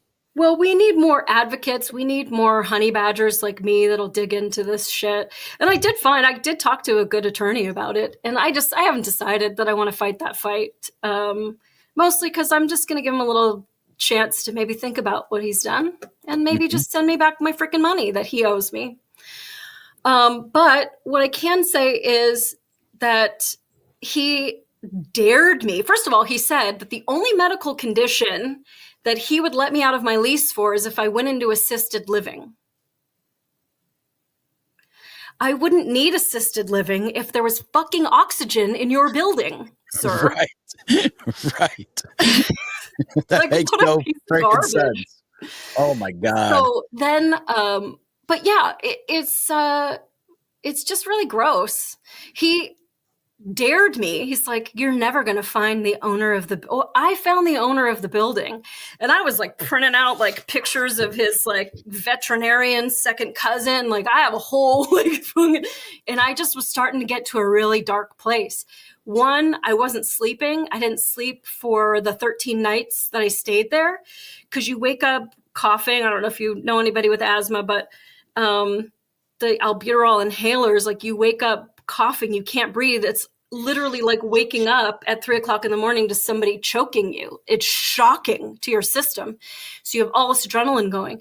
And then you take your inhaler, which has like a speedy effect. And now you're having a full-blown panic attack. So was it because the person below you was smoking and it was coming up through your apartment? Below, above, and next all to around you. Yeah. And across the hallway. Now they smoking what? Cigarettes, weed, crack? Yeah, weed. Okay. So that's what triggered your yeah. And so I told him about it. I was putting like complaints in the portal, like, hey, it fucking happened again, 4:26 this morning and 11:27 p.m. and 7:08 a.m. And, you know, I was trying to document. Well, we're conducting an investigation. Listen, bro, I have conducted a few investigations in my life, and you should start in my apartment because that's where the drug smoke is. Right. I don't know if you're asking your aunt that lives in Miami about what she feels about it, but come in my unit and take a little sniffy poo because your maintenance guy already came in and was like, oh, yeah. And the girl who showed me the apartment was like, oh, yeah, like, your people are already admitting. He's like, well, we can't just go into people's units. You have you have rights, and we can't just go into people's units. It violates your rights. Like, sir, I'm well aware of your Fourth Amendment against on your like search and seizure, but there's this thing called consent, and I consent to sniffing the air in my unit 24/7. You are allowed to come in and sniff whatever you want. Because it only takes one to go, oh, yeah, people are still smoking. And so he was like, well, they're allowed to smoke weed outside. I'm not talking about smoking outside. I don't give a shit if in the apartment if it was outside. Right. And so like, I have so much evidence. So if this does go to court, then pretend I don't. But I pulled the tiles away because for whatever reason there was a drop ceiling with the stupid acoustic stuff in my bathroom, and I pulled the tile away, and you're watching like this spider web just like waft back and forth. Like obviously there's some air exchange going on up in that crawl space. There's some air coming in there somewhere. And, it's hard to document a scent. It's hard to document air. Like, you literally just need to come in and sniff. But there were all kinds of devices, and they use them at like Airbnbs to say well, you smoked or you vaped and now you pay, some extra thing. I'm like, put one in. Well, we can't violate your rights. It's consent, bro. I'll let you put one up my ass. I don't even care. Just like do something about it. You said that you would kick people out for smoking and you haven't done anything. Anyway, I could go off about that forever, but there was no way to simply live there. Let's just say that. Yeah. And the worst part when you mentioned about him being, a good Christian. Just using that to be like, look at my beautiful wife, and my beautiful wife has a blog about her miscarriages and how Jesus, and like, you're just like, oh, you guys are like, I don't know if the wife is evil, but this guy was so disgusting to say that if I went into assisted living, that he would let me out of my lease. For being a liar and telling me it was a non-smoking building, for being a liar and taking my money for that extra month while I lived at my old apartment. So I'm straddling apartments because he's going to work on it. So I'm like, okay, well, I won't put in my notice yet, but I kind of need to move. And, that cost me thousands of dollars in movers and all kinds of stuff. Right. And just because you're a liar, did you think I was going to move in and be like, oh, yeah, you totally lied to me, but I guess I'll just take it. Yeah. But then the 8 people that are still living there that were like, yeah, we've been telling him about it for years and he hasn't done shit. It's like, well, I don't know what to tell you, but like a girl can only go to the urgent care once before we're done here. So, Okay, I wanted to do a red flag quiz. I found this other grifter. This grifter. I don't know that that's him. Probably not. Probably not, but it's funny.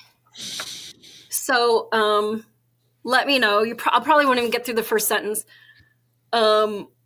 He is alleging that he's a Trump supporter, and he has put a GoFundMe out because the title of it is Divorced Over Politics, Need Your Help. Now, I don't see how much he wanted because I think I only printed out the first page, and GoFundMe, it's hard to print stuff out. So he says that he is this MAGA, manly man that loves, God, Trump, and America. I'm going to say that that's not true. Extreme leftist Democrat wife divorced me and threw me out of her house because she found out I'm a Trump supporter. That's already like not passing the sniff test for me. No. I considered myself MAGA supporter and hid it from her. Yeah, because, you shouldn't talk to your wife about how you feel about the world. Until the Democrats went totally nuts. Bad policies after bad policies. They tried to do everything to keep Trump from being number 47. I feel like God saved his life because he needs to MAGA again. I saw too much craziness and couldn't take no more. I stood proud when I told my wife I voted for Trump. She flipped out. She decided to cancel me because I didn't agree with her political views. She told me she can't be married to a Trump supporter. I feel like the divorce was unjust. I was a stay-at-home parent and a homemaker for 10 years of unemployment while she was the breadwinner. Like, kind of feel like this isn't passing. I left the marriage penniless. Well, you didn't have a job, so I don't really know how that works for you, sir. Right. Had nowhere to go. Now I want payback. I want to live the good life to make her jealous and regret what she did to me. If any of that other stuff didn't pass the sniff test, hopefully you're all coming around now. I'm calling on my fellow MAGA brothers and sisters for your support. I'm fundraising for a mansion and a Lamborghini. Are we getting everyone on board with us here? God. Please help my bank account get great again. When she sees how happy I am with my new life, it's going to drive her crazy.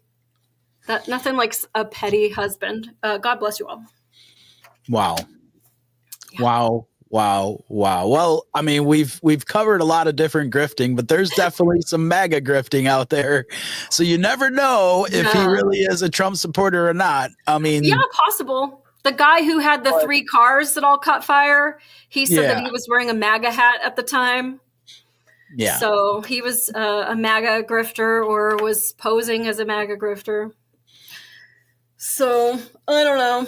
Yeah, there's been multiple situations, which I'm not going to bring up, about certain MAGA people that say they're MAGA and they need money for this and they need money for that and blah, blah, blah, blah, blah.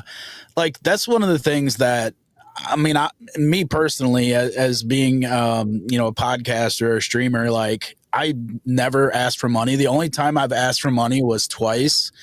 Once was actually to help a lady who was going through a divorce, to help pay for her lawyer. And the other time was someone had a tree fall on their house, and we helped with her insurance, like to help deal with the insurance down payment.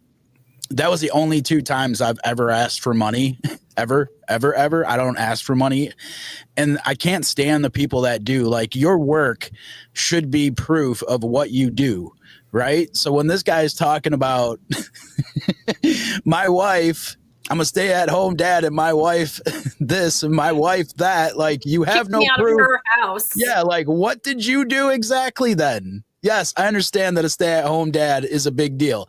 I am now a stay-at-home dad, although my youngest is 13, but I am a stay-at-home dad, and I get that. But it's like these grifters that are out there that are just trying to pull in.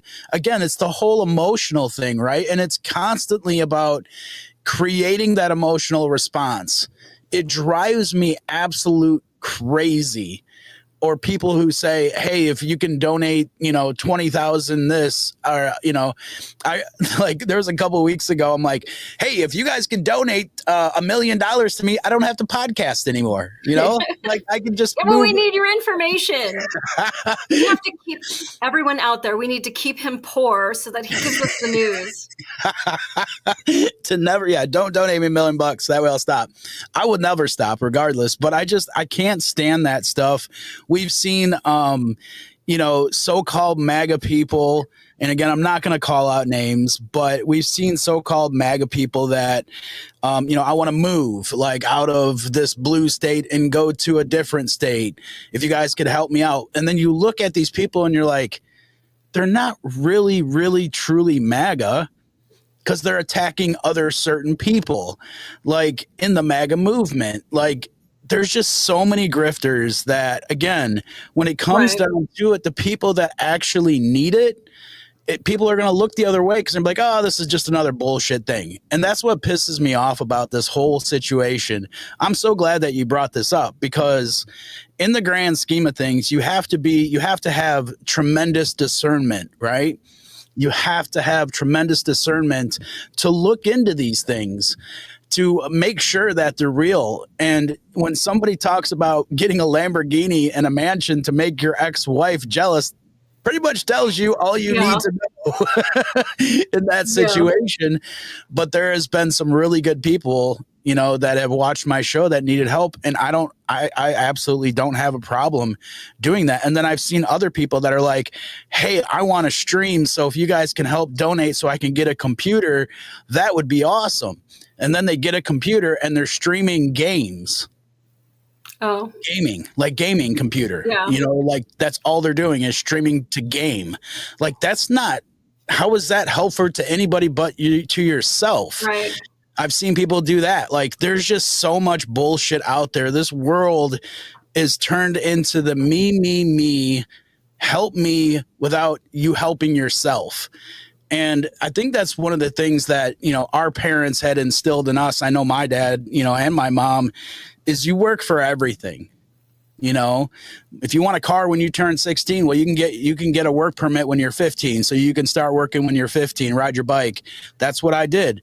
I got a job at the lumberyard and worked at the lumberyard and helped people out there. And, even before that, but it blows me away, the amount of laziness, the amount of retardation, the amount of idiots that ruin it for the people that truly need it.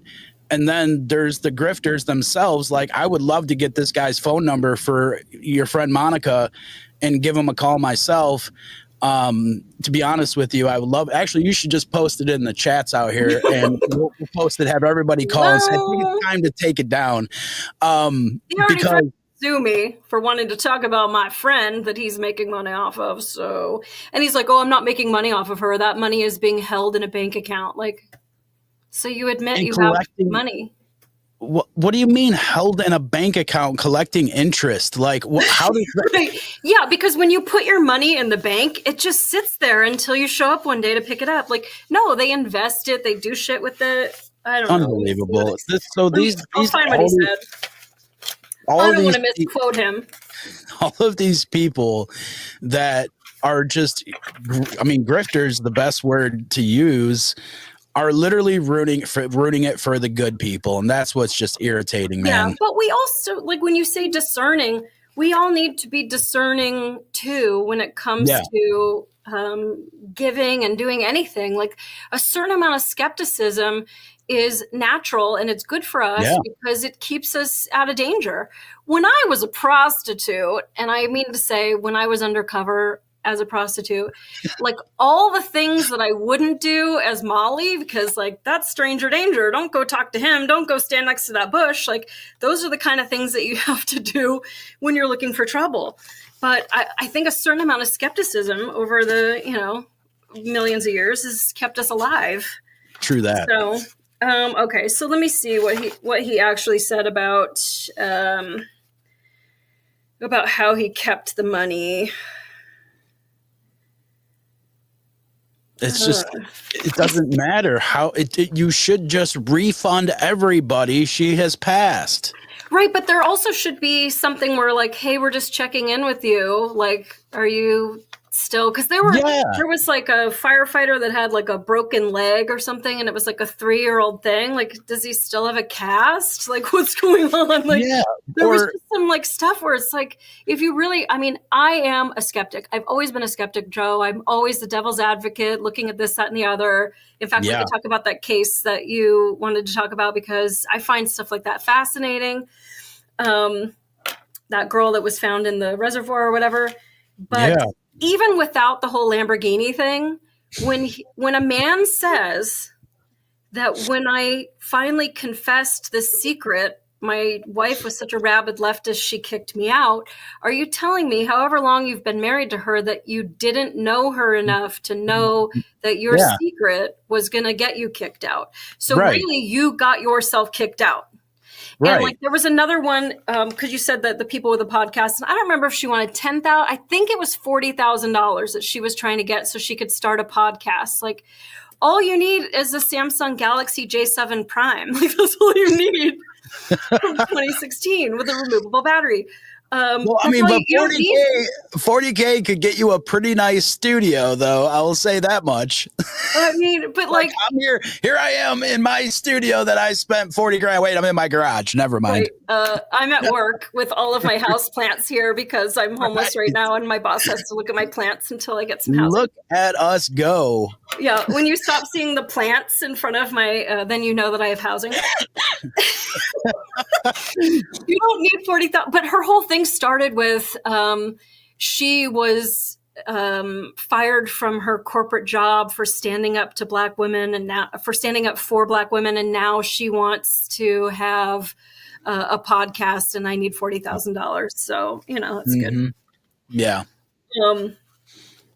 To reiterate, unless we are contacted by a legal guardian of the individual's assets or a verified next of kin, here's the thing, bro. You're not her next of kin. Right. Like, what makes him have that? How are you the legal guardian of her assets? We cannot take action on the fundraiser. Once we receive the proper documentation, we can either process a full refund to donors. Like, I'm not even saying that. Just stop collecting money for her. Like, you have enough. It's called reasonable suspicion. You have enough to say this girl might not be around, because every donation she had, she went on and was like, oh my God, thank you so much. I'm working so hard. And then a few years ago, something happened and she stopped replying to everybody. Like, there's enough to say that what I'm telling you, I mean, like I showed you a bunch of pictures of me with her and I put all those in the thing. Like, I'm not just making this up because I hate her and I don't want her to have any more money. Like, I'm really trying to get people, the donators that want to give money to somebody deserving, let their money go to somebody deserving, not to a ghost account that can no longer go anywhere. That's all I was saying. Right. Let's see. We do not profit from fundraisers or from funds being held until payouts. So then they profit once they pay out? Is that what he's saying there? Or well, so that's how to lie with statistics. There's definitely a lot. And you know what?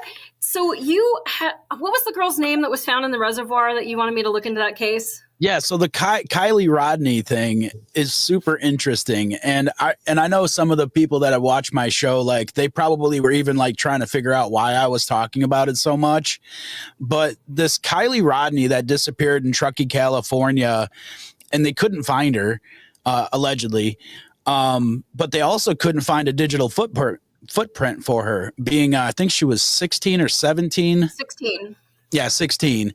There was no, like, how many 16-year-olds in the last couple of years do you know that don't have any digital footprint whatsoever? No social media, no Facebook, no pictures anywhere. They couldn't even find her school photos, like in school books or anything. Like, she just happened to miss that day where, you know, they were taking photos, so they didn't put a photo in the book itself. Like crazy stuff. And so I started talking about the case because Truckee is not far. It's about 2 hours away from Burning Man.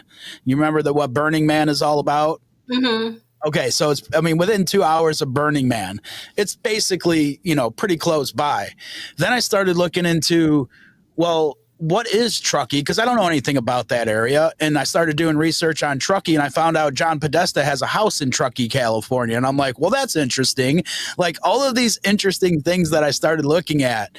Then there was this like Adventures with Purpose that actually was a YouTube channel that found the car, but the police were there weeks before, days before, and couldn't find it.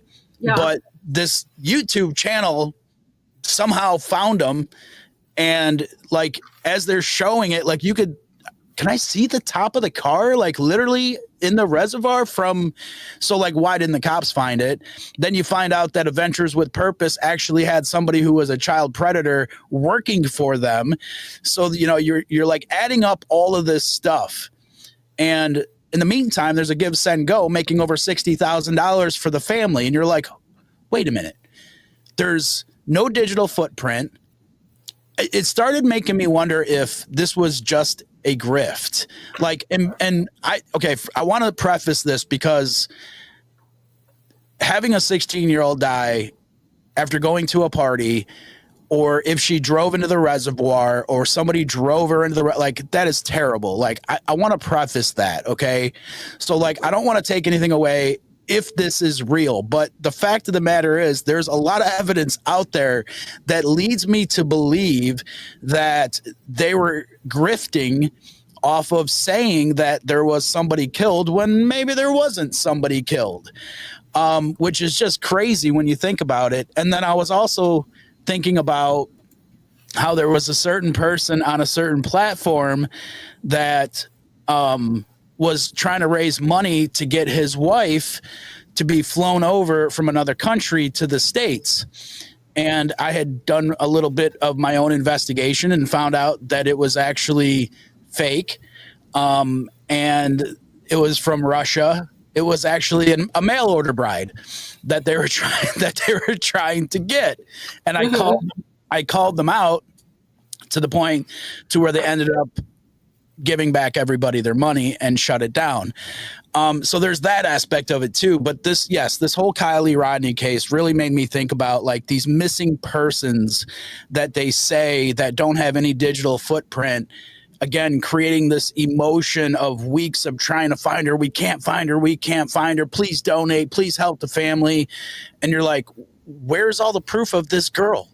Like, there has to be pictures of her and her friends. Like, they didn't even have pictures of her at this party, which is crazy. Like, all of this stuff that happened was just making me go, okay, if this girl did pass away, that is terrible. Okay. But if she didn't, it's even worse because you lied to everybody and then made up this story and then bring in this YouTube channel to supposedly find the car. And the body was supposedly in the back of the car, but no autopsy was released. And if you it was released. Yes. I did look at a lot of YouTubes. I am always the devil's advocate. So, okay, so she wasn't the most normal kid, though, because she graduated high school at 16 years old and was going into college. So that's what they said. Right. Right. This is what she said. There are supposedly pictures of her going to a convenience store beforehand. There were pictures of her friends. It didn't look anything like her, though. To me, it didn't look anything like her. But when the autopsy was released, she had a bunch of stuff on board. And people, this is what's so dumb. People were like, yeah, but the legal limit for alcohol is 0.08. Like, not when you're 16, it's 0.01 until you're 21. You're not allowed to drink and drive. And what I thought was interesting was that her friends, and there was like a friend named Sammy who was like, well, she was a really good girl because she never drank and drove. Like, you just got your license like an hour ago. What is this word never? Like, you haven't had a license that long to have any kind of history. And so, but they kept saying like she never drove drunk. She was always very responsible. Like, why is your 16-year-old drinking at all? I think the thing for me that like my mom would never forgive herself if this happened to Kate or I, is that the mom, you know, usually had a pretty like tight leash on this girl, allegedly. And like, because this was the big summer bash, like the mom said, okay, fine, for this time, you don't have the curfew. And then it's like the one time like your daughter never comes home. And I don't know. I feel like you know who your kids are and why did she have...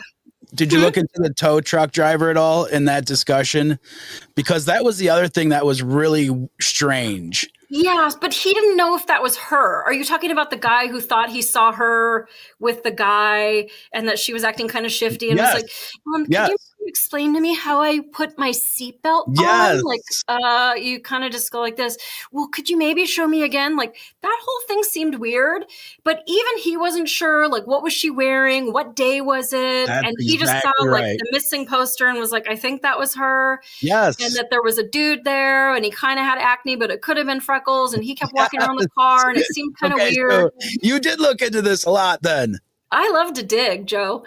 But so here's the thing though, like, cause I am always like looking for that inconsistency. That's why I don't have any friends. And so if it was so weird to you, like all the stuff that was going on and that you thought that she was crying out for help, like, why didn't you tell dispatch, hey, can you get an officer to go check on this girl? Because he didn't. The only time he was like, oh, I think that was whatever, was when we saw the missing poster days later. Yep. So I think a lot of people love to get on TV and be like, I think I saw that girl and here's what happened. But like, if you really thought it was weird, you would have said something at the fucking time. And you didn't. So I don't know that I believe him. And as far as the guy who was on the, we donate our time and resources to find missing people, you're already going to have that kind of like mindset where like they want to get involved in crimes. So you already have somebody, it's like they say with like child psychology, don't do this to your children at home. But if you give a child a picture of somebody truly with grief or something very gory, most children will push that photo away or look away from it.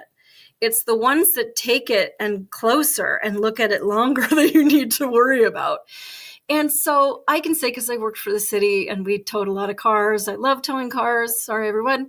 The tow truck drivers, like they hire a lot of felons and a lot of like fringe society people. On the whole, I would say there's more people doing that than like our hairdressers. Yeah, but how many times were you looking for a car or something and then somebody else found it? Right. Like, so it was 14 feet under the water and we don't know, like helicopters make the top of the water like murky and stuff. Like, I'm not giving excuses. There are bad cops. There are sloppy investigators. There are a lot of people that just want to check a box and go home and not do any overtime. If you were in an investigation and you knew that this lady was, by this area, and the police allegedly searched the waterways and couldn't find it, but yet they hire supposedly or allow supposedly a third party YouTube channel to search for it, and they find it like that day. Like, to me, that tells me something ain't right? Like, how the hell could the police not find it, but yet this third party, like, oh, look, here it is, we found it, and then they seem like heroes, and then they get millions of views. And well, you could also go into the whole John Benet Ramsey case of like the police checked the whole house, and then the husband was like, what I'm thinking. Did you try that one door like that went to whatever? Like, oh, look, here she is, But I don't know. It's terrible all around, of course, whether it actually happened. But what I can say, the theme, without worrying about if this girl actually existed, is when you hang out with druggy culture, people want to hide everything. So what this one guy did a video, and his video was really good. It was better than, there was some girl who just was an idiot and like she didn't know anything about the world. But this one guy was talking about how Sammy had some kind of, her friend had talked to her and she was like, I'm too drunk to drive and I'm just going to hang out for a little bit or whatever. And then she had called her one more time and it sounded like she was still at the party. And then she goes missing. And so then Sammy decides, let me have everybody from the party over to my house for a secret meeting because we need to speak before we speak to the police. Like, that doesn't seem like a good idea. Because they wanted to control the narrative of what happened that night. And then they kept everybody quiet too. Right. But if Sammy's the one that sold her the marijuana or gave her the alcohol, because we know that they were drinking together, her and Sammy, supposedly, whatever. Or if Sammy knows the drug dealer and didn't want him dimed out, then it's like, you're going to have a potential murderer. If you're saying that that's what happened, you're going to have him go free because you still want your plug to get weed at the parties. And like, this is why you don't hang out with drug addicts, because they will let your murder go unsolved so that they can have weed next weekend because they don't want that guy in jail. Loose lips sink ships. And there's nothing like worse than druggies that will go and protect each other over some bullshit. And if that is what happened, but you're saying, so she was in the car and there was other stuff that I saw, Joe, like her front window was kicked out was broken and her rear window was partially rolled down and she was found in the back window. Well, cars go into the water and then that air bubble causes the back of the car to be up and people panic. It's that fight, flight, or freeze. And you can't really control when you're in panic mode. You might kick the front window. Let's say she kicked that front window and then cut herself. Then she's like, I can't go through that window. Like her logical brain is telling her you can't go through that window now because it's sharp. Like you need, so I'm just going to go to the back of the thing as it's sinking. And the best thing to do when you go into water is pop the door. But if she's drunk, she was at 0.08 and the legal limit for 16 is 0.01. Well, she couldn't allegedly even get her seatbelt on. So how is she going to open the door and water was flooding into the car, right? Right. Well, we don't know if she was wearing her seatbelt when the thing went in, but I mean, you're going to be bobbing around and all that stuff. And maybe she was trying to get out the back window. Like, don't kick your back window. Don't kick the windshield. Like those are like, I cut them with Sawzalls for work. Like those are not the best places. Get your, in fact, I have a little thing that hangs from my rearview mirror. That's a seatbelt cutter and a glass breaker. And you just pull it off of the thing and I'm out. Yep. I'm not going to spend a moment working on the front windshield because it's all, Yeah.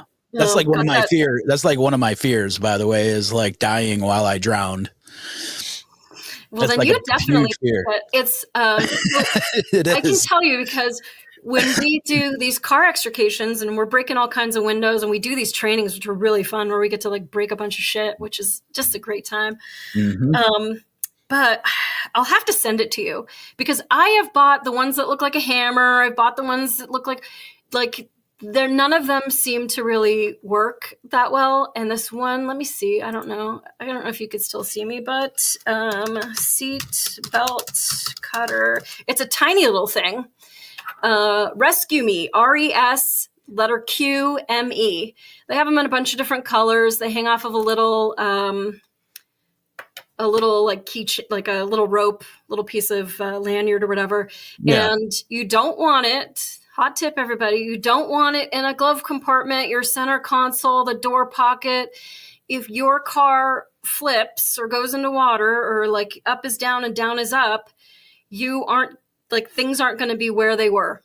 Yep. So I have mine hanging from my visor, and it's very small, so it's not in my way. I'm not worried about that. And once you pull it, it's ready to go. Seatbelt cutter, and it works. That seatbelt cutter goes right through like butter. Do not try it. That's very expensive.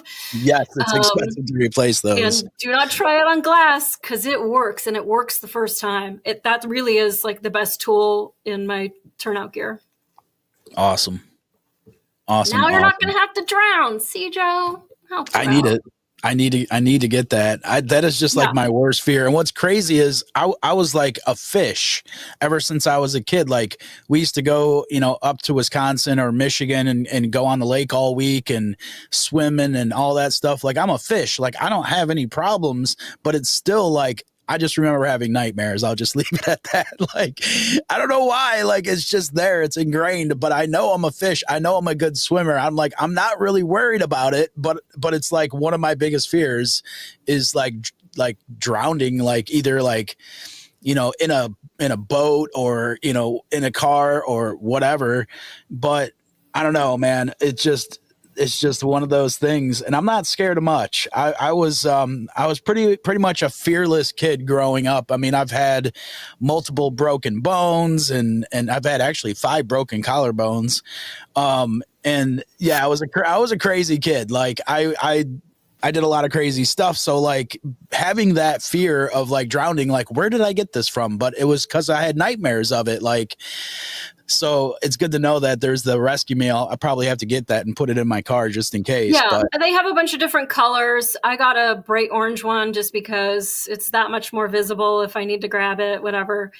And also, you want to break the window in the corner, the center of your window, the center of your side window. So you're sitting in your driver's seat. The center of it has the most bounce, and the edges of it are the most rigid.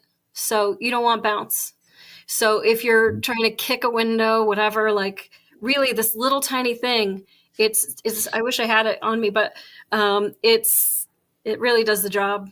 Yeah, and it's really little, like you said, and you just got to poke the top of the window. Yep. Yeah, and for that kind of stuff, like, you want something handy. Like, I have ceramic or in what? My door pocket. Like, I carry a tourniquet, I carry a one-way valve mask. Of like course. a little bit. You're always prepared.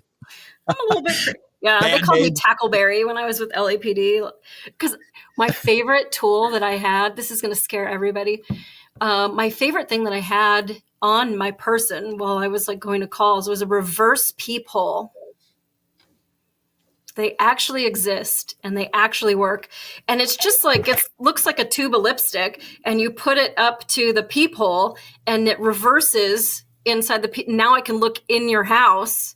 And I actually helped a lady one time because her mom wanted a welfare check, and I looked in there, and the coffee table was upside down, and it was a suicide attempt, and we saved her life. So that reverse peephole was great. What do I do with my peephole now? I stick an earplug in it so that nothing can look inside my house. Stick a bullet in it. I think like a 40 caliber goes like right in there. But, Noted. Yeah. Reverse peephole. It's a good time. Amazing.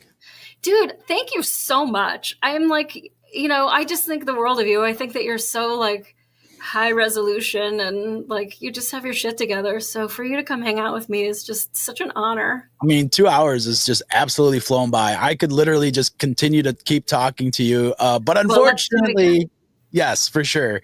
I do have to get ready for my show coming up here pretty quick, but it's just been amazing, Molly. Thank you so much for letting me hang out and having a conversation with you. I think we'll have to bring you on to my show too, although maybe we'll make it a little bit lighter and we won't just do all news, because I won't cry and show pictures of my dead friends. Fine, I guess. No, it just shows how awesome you are is what it does. And so it's just so interesting because it was literally like 5 years ago. I believe it was February of 2020. And I was following Kate for a long time. And I was watching her on YouTube and stuff. And I would just say hi every once in a while. But she was just so down to earth and just like really how she put out a message of hope. Really was her message, but she was just very easy to talk to. And I decided, like, you know what, I'm going to try. I would really love to have a conversation with her. She was the very first person that I ever asked if she would come on the show. And she said yes. She had no idea who I was. And she said yes, and she came on the show, and we've just been kind of like friends ever since. And now I feel like me and you are going to be good friends as well, which is even more awesome. So yeah, I hope so.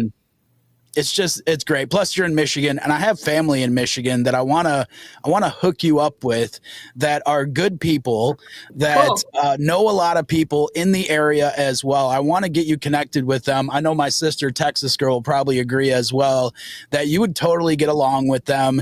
And they know a lot of people in the area. They can, maybe help you out a little bit and try to find you maybe a place to live and stuff like that too. I am working on housing right now. Oh, good. It's a long story, but I bought a house and I gave this super old couple like a lot of time to move out. So I'm just sort of, biding my time. In a good neighborhood, hopefully. Yeah, it's going to be nice. The guy next door is the nephew of a firefighter from my department, and the other guy waved at me when I looked at the place. A single guy that has 400 cars, so I might like rent him part of my driveway to make a little extra cash. Already thinking about ways to help pay your rent. So yeah, life will be a lot better, and then I won't have to have all my plants at work. So there's that.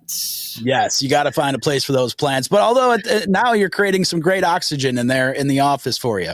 Yeah, you're not kidding. It's I need it. I've been making up for lost time. I wanted to shout out my friends Carrie and Chris, like my conservative friends in Michigan. I'm like, I get to like rant with them a couple times a week. I see them, and so